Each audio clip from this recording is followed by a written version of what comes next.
اللہم صلی علی سیدنا محمد وعلی آل سیدنا محمد وبارک وسلم۔ Daily Islamic network YouTube channel پر آپ سب کو خوش آمدید۔ نماز کے حوالے سے کچھ ضروری مسائل انشاءاللہ تعالی آج کی ویڈیو میں آپ کے ساتھ شیئر کروں گی، اور خواتین کے لیے، اسلامی بہنوں کے لیے یہ ویڈیو خاص ہونے والی ہے۔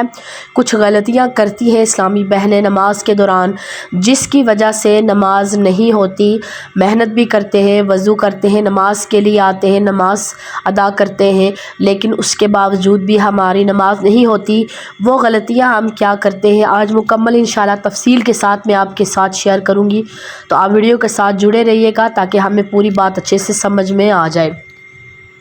سب سے پہلا مسئلہ کہ اکثر لوگ پریشان ہوتے ہیں کہ ہم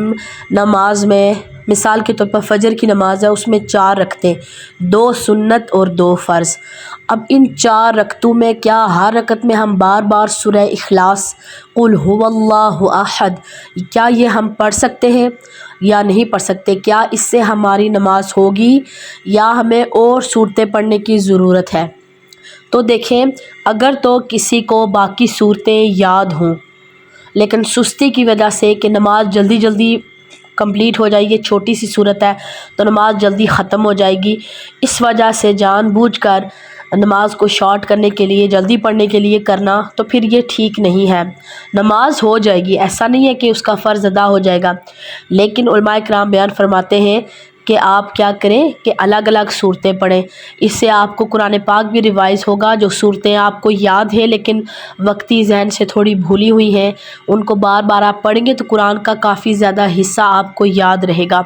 تو اس طرح اگر آپ نماز میں بار بار ریوائز کرتے رہیں گے، آپ کو صورتیں آپ کی ریوائز ہوتی رہیں گی اور آپ کو یاد ہوگی، ورنہ پھر آہستہ آہستہ آپ کے ذہن سے وہ نکل جائیں گی، آپ بھول جائیں گے قرآن پاک کی صورتیں۔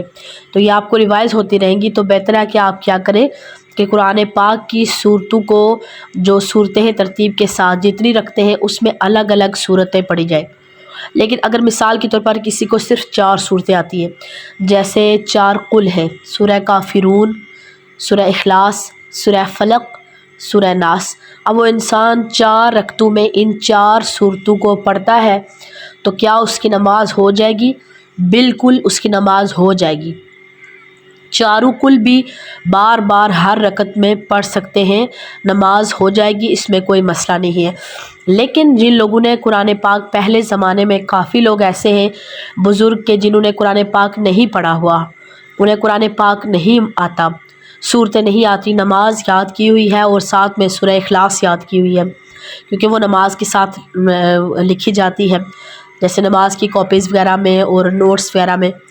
تو کیا آپ اس میں پڑھ سکتے ہیں سورہ اخلاص؟ بالکل پڑھ سکتے ہیں، ان کی نماز پھر سورہ اخلاص پڑھنے سے بھی ہو جائے گی۔ اور جو چھوٹے بچے ہیں، جیسے نماز سیکھ رہے ہیں ابھی 7 سال کے، 8 سال کے، 10 سال کے، جو ابھی سیکھ رہے ہیں، تو ان کو زیادہ صورتیں ابھی صحیح طرح یاد نہیں ہیں، تو کیا وہ بار بار سورہ اخلاص پڑھیں تو ان کی نماز ہو جائے گی؟ بالکل بآسانی ان کی نماز ہو جائے گی، اس میں کوئی حرج نہیں ہے۔ لیکن نماز پڑھتے ہوئے ایک چیز کا دھیان رکھنا ہے آپ نے، کہ آپ نے ابھی نیت کی، جیسے آپ ظہر کی نماز پڑھ رہے ہیں، ظہر کی نماز میں آپ نے 4 سنت کی نیت کی، آپ کا ارادہ ہے کہ میں نے ظہر کی نماز پڑھنی ہے، تو وہ آپ کی نیت ہو جائے گی۔ لیکن صرف اپنی ذہن میں یاد دہانی کے لیے کہ میں بھول نہ جاؤں کہ میں نے ابھی فرض پڑھے ہیں یا میں نے سنتیں پڑھی ہیں، میں نے نفل پڑھے ہیں، تو میں بھول نہ جاؤں، تو پھر نیت کر لینا بہتر ہے، اس سے انسان کو یاد رہتا ہے۔ تو 4 رکعت سنت کی نیت کر لیں، تو نیت کرنے کے بعد پہلے سوچ لیں کہ کون سی 4 صورتیں پڑھنی ہیں۔ تو اب جیسے سورہ فاتحہ آپ کمپلیٹ کرتے، یہ اہم مسئلہ لوگوں کو نہیں معلوم ہوتا، سورہ فاتحہ آپ نے کمپلیٹ کی، سورہ فاتحہ پڑھ لی، وَلَا الضَّالِّينَ آمین، اس کے بعد فوراً سے جو بھی صورت آپ نے پڑھنی ہے وہ شروع کر دیں۔ ایسا نہیں ہے کہ سوچتے رہیں اچھا میں کون سی صورت پڑھوں، ابھی آگے والی کون سی تھی، اور اس میں آپ کا اتنا ٹائم گزر گیا کہ جس میں 3 دفعہ سبحان اللہ سبحان اللہ سبحان اللہ، صرف 2-3 سیکنڈ لگتے، اتنا ٹائم گزر گیا، تو پھر آپ پر سجدہ سہو لازم آئے گا۔ سجدہ سہو کا کیا طریقہ ہے، یہ میں نے اپنی ویڈیو میں ایک مکمل الگ سے ویڈیو میں نے اپلوڈ کی ہوئی ہے، آپ جا کر سجدہ سہو by daily Islamic network لکھیں تو آپ کو سمجھ میں آ جائے گا کہ سجدہ سہو کیسے ادا کیا جاتا ہے۔ تو انتظار بالکل نہیں کرنا۔ اسی طرح آپ نے جیسے سورہ فاتحہ پڑھ لی، آمین کے بعد سورت پڑھی، سورت کے بعد اب اللہ اکبر کہہ کر فوراً آپ نے اس میں چلے جانا ہے رکوع میں۔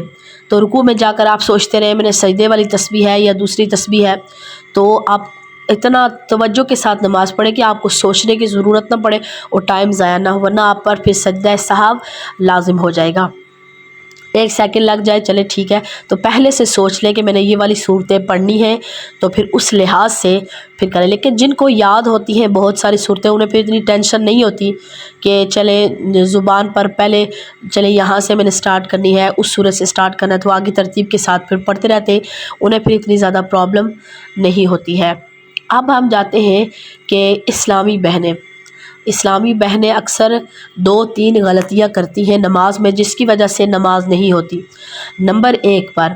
جو ہماری سادہ عوام ہے، جن کو نہیں پتہ ہوتا، نیل پالش لگا کر نماز کیا وضو بھی نہیں ہوتا۔ آپ کو نیل پالش لگی ہوئی تھی، آپ نے جا کر اٹھ کر فوراً وضو کیا، وضو کرنے کے بعد آپ نے نماز پڑھ لی کہ میں نے وضو تو کیا ہوا ہے، تو آپ کی نماز نہیں ہوگی۔ نیل پالش جو ہے وہ طے بنی ہوتی ہے، ناخن کے اوپر طے بنی ہوتی ہے، اور وہ طے اس کے ناخن کے اندر پانی نہیں جاتا، تو آپ کی نماز نہیں ہوتی۔ اسی طرح اگر کسی نے آرٹیفیشل نیلز لگائے ہوئے ہیں اور وہ جیسے اتنے فکس کیے ہوتے، اس کو کسی بھی گوند وغیرہ کے ساتھ یا اس طرح کی چیزوں کے ساتھ ان کو لگایا جاتا ہے، اور پھر وہ ہٹتے کافی دیر کے بعد ہیں،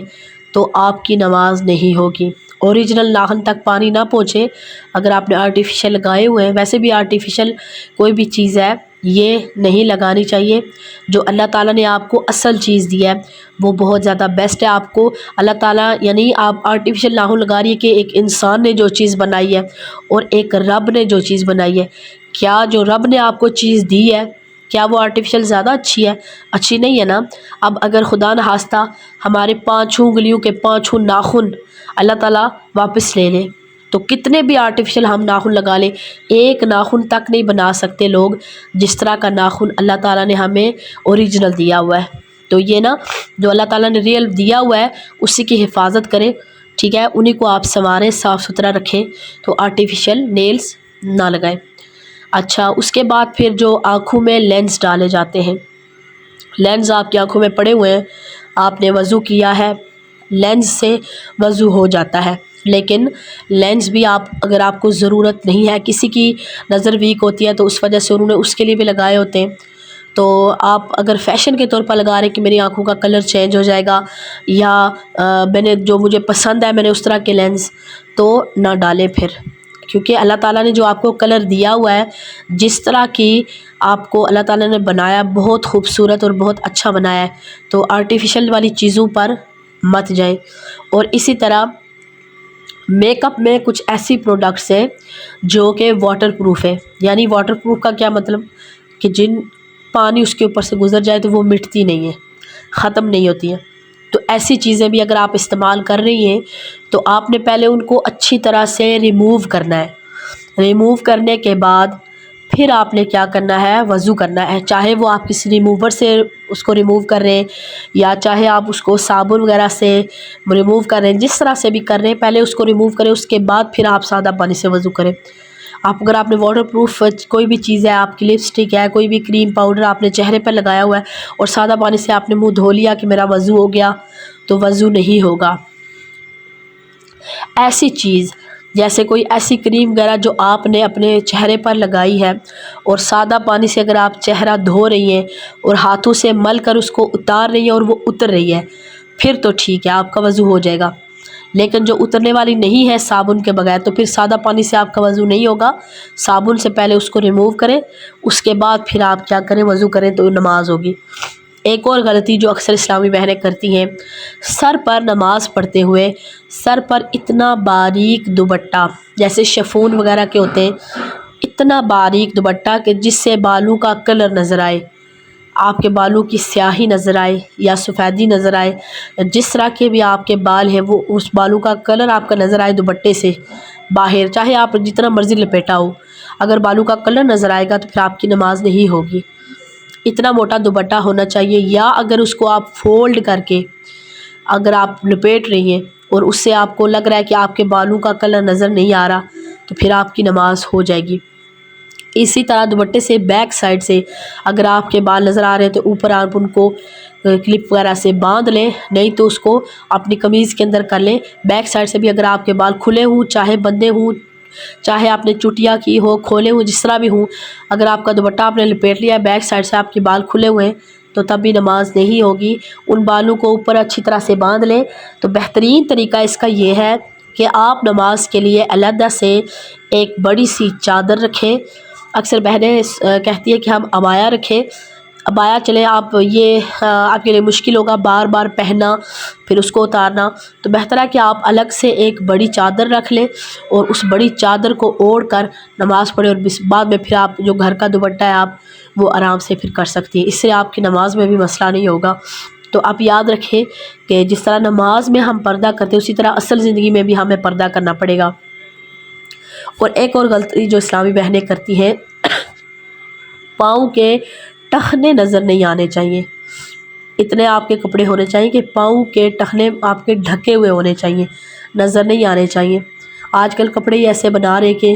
آپ کے وہ پجامے اوپر جا رہے ہوتے ہیں، پورے آدھے آدھے پاؤں نظر آ رہے ہوتے ہیں، اوپر سے ٹانگیں بھی نظر آ رہی ہوتی ہیں، اور نماز پڑھ رہے ہوتے ہیں، اتنے شارٹ ٹراؤزر ہوتے ہیں، تو اس میں بھی نماز نہیں ہوتی۔ ٹخنے نظر نہیں آنے چاہیے، نہ نماز میں اور نہ ویسے عام زندگی میں، اس بات کا خاص دھیان رکھا کریں۔